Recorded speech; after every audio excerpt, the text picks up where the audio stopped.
obor tani didirikan, motivasi pertama bahwa petani-petani di desa itu tidak pernah diberdayakan, sehingga relatif penghidupannya makin lama makin sengsara.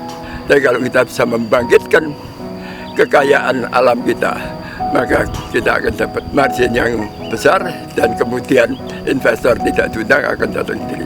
Ini adalah landasan ideal dari obor tani. Kita memilih buah-buahan untuk menyejahterakan petani karena buah-buahan itu mempunyai nilai ekonomi tinggi. Kemudian yang kedua adalah bisa langsung dijual ke konsumen tanpa tergantung oleh regulasi pemerintah seperti padi, jagung, dan kedelai. Kemudian untuk buah-buahan ini, untuk menyediakan air kita membangun embung. Fungsi pertama untuk nyiram. Kalau air itu ditahan di atas nanti dipakai untuk nyiram, maka aliran ke bawah itu tidak terlalu banyak, sehingga tidak bikin longsor, tidak bikin banjir, ya toh. Ketiga, itu adalah air baku yang bebas dari segalanya, karena dari langit. Paling-paling hama yang di udara itu saja. Jadi gampang sekali distilir jadi untuk minum. Ya, terus embung-embung yang kecil ini jauh lebih praktis dibandingkan waduk-waduk yang 10 juta kubik, karena ini yang mengelola kelurahan sederhana saja bisa. Jadi kalau air saya bisa nampung, maka saya punya tanah yang baik dan saya punya air. Tinggal satu lagi, pohon itu waktu tumbuh butuh matahari. Indonesia matahari sepanjang tahun. Jadi tanah, air, matahari ada di tangan kita. Kita lebih unggul dibandingkan semua negara. Jadi kalau negara itu bisa bikin buah bagus ekspor kita, kenapa kita tidak bisa? Nah, karena kita sudah dibantu oleh alam yang menang, mari kita catut tali pondok untuk bikin pengetahuan, bikin ability, bikin kemampuan untuk menghasilkan buah. Rekan-rekan, kenapa kok Hortimat dan Obor Tani itu membuat embung? Hortimat membuat embung di tempat ini, kemudian Obor Tani membuat embung dari seluruh Indonesia. Sudah ada 105 embung dari Simalungun sampai Larantuka, Flores. Itu kenapa? Karena pada hakikatnya dalam budidaya hortikultura itu adalah kita jualan air. Jadi ada air rasa durian, air rasa jeruk, air rasa, semuanya butuh air. Karena hortikultura tanpa air maka tidak akan bisa berkembang dengan baik. Embung ini kita pilih di tempatnya adalah di tempat bukit, teman-teman. Jadi kita pilih bukit ini di puncak tertinggi, kita garis dalam 3 meter, kita beri lapisan geomembran. Jadi kalau embung ini kegunaannya adalah untuk menabung air di musim penghujan dan menggunakannya di musim kemarau. Kita gunakan lagi nanti untuk menyiram tanaman di musim kemarau. Air sangat penting karena pada saat pembesaran buah itu diperlukan air yang banyak agar buah bisa menjadi optimal.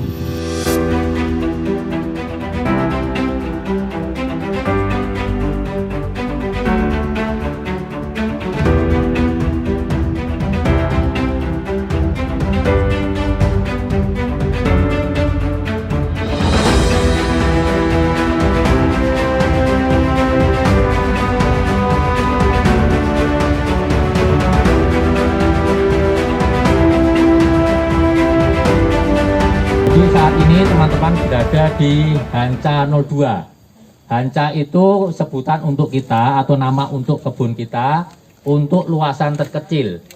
Jadi di satu Hanca itu ada kira-kira 200 sampai 300 pohon. Ya, dengan varietas yang bermacam-macam kalau ada di Hortimat ini. Di Hanca 2 ini kita menerapkan sistem irigasi tetes atau drip irrigation.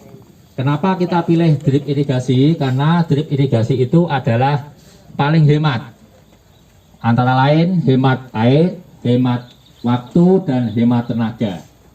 Ya, secara umum untuk drip irigasi kita itu dimulai dari embung. Sumber utama kita air atau primernya. Kemudian melalui gravitasi dialirkan ke pipa-pipa sekunder menuju ke masing-masing hanca seperti ini.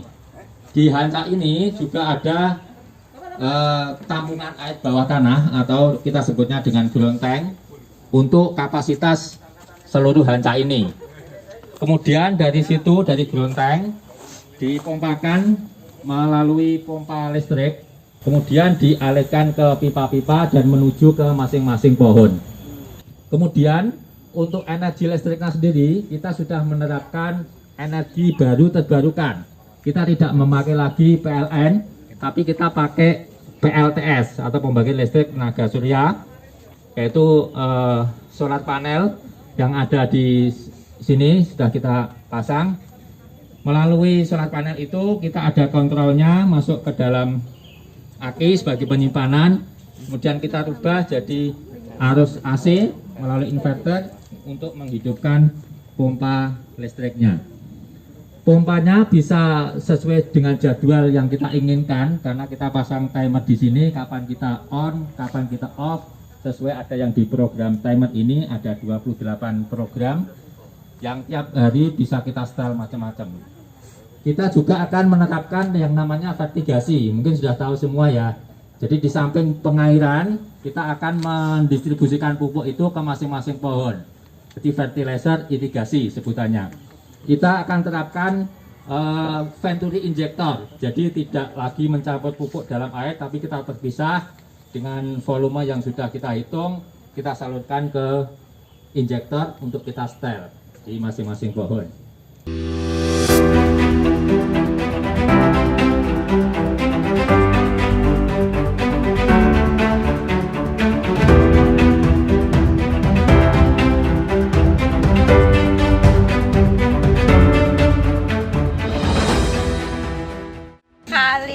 Nah, nanti kita akan melihat sedikit tentang greenhouse melon yang ada di Hortimat Agro Center. Langsung saja ya. Ini di belakang teman-teman, ini adalah tempat untuk persiapan media tanam. Jadi dari mulai bongkar media, sterilisasi hingga persiapan untuk bed selanjutnya. Nah, ini untuk greenhouse-nya yang sebesar ini memiliki luas 750 meter persegi.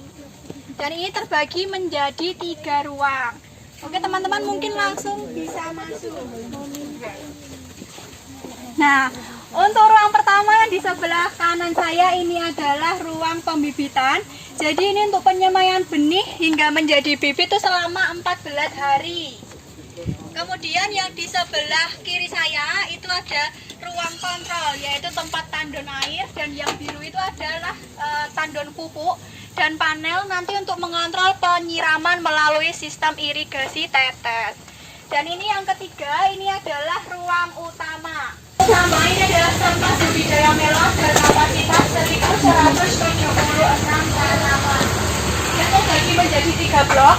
Untuk yang paling depan itu ada blok A, dan tengah ada blok B, dan yang paling belakang ini adalah blok C.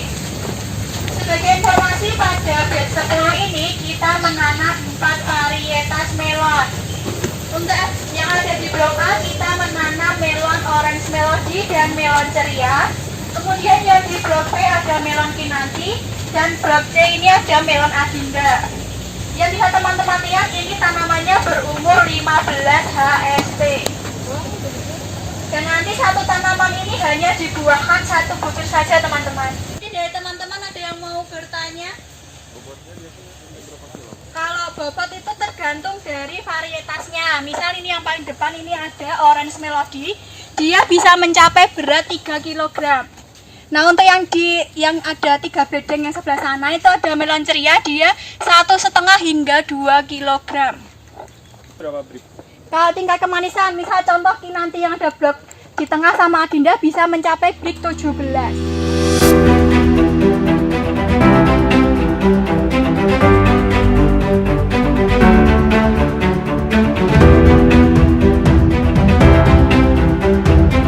Jadi acaranya adalah sesuai yang diminta, adalah irigasi. Jadi irigasi primer adalah embung, tadi sudah dijelaskan oleh Mas Pratomo. Jadi kesempatan ini kalau kurang jelas bisa tanya di sini. Kemudian embung itu dipakai untuk apa? Di Hortimat baru 2, yaitu dipakai untuk tanaman keras yang tadi dijelaskan oleh Pak Nur Yasin. Dan yang ketiga tadi, bagaimana irigasi dipakai untuk tanaman semusim. Sangat menarik, yaitu di greenhouse. itu hampir setiap kali kita kalau tanam itu hasilnya 100%. Jadi hasil yieldnya yang bisa dipanen itu 100%. Kemudian setiap 3 bulan itu harga jualnya kalau melonnya itu kualitasnya bagus itu 100% dari harga pokok. Jadi kalau petani kita dikasih greenhouse, dikasih perangkatnya, maka tiap 3 bulan dia diberi pinjaman akan menghasilkan 100%. Itu adalah ide yang kita ciptakan. Nah, untuk itu harus ada yayasan ilmu tani, Pak Unggul mewakili yayasan ilmu tani. Kalau sudah bisa harus ada yayasan obor tani yang membawa ide ini ke desa oleh Pak Pratomo. Jadi kalau bisa sinergi dengan ITB alangkah baiknya. Maka setiap desa minta pada presiden kita, kalau investasi jangan investasinya itu jalan tol dan listrik untuk industri, tapi juga investasi untuk para petani. Kalau petani itu dikasih solar panel, dikasih air, maka produksi itu akan bisa baik.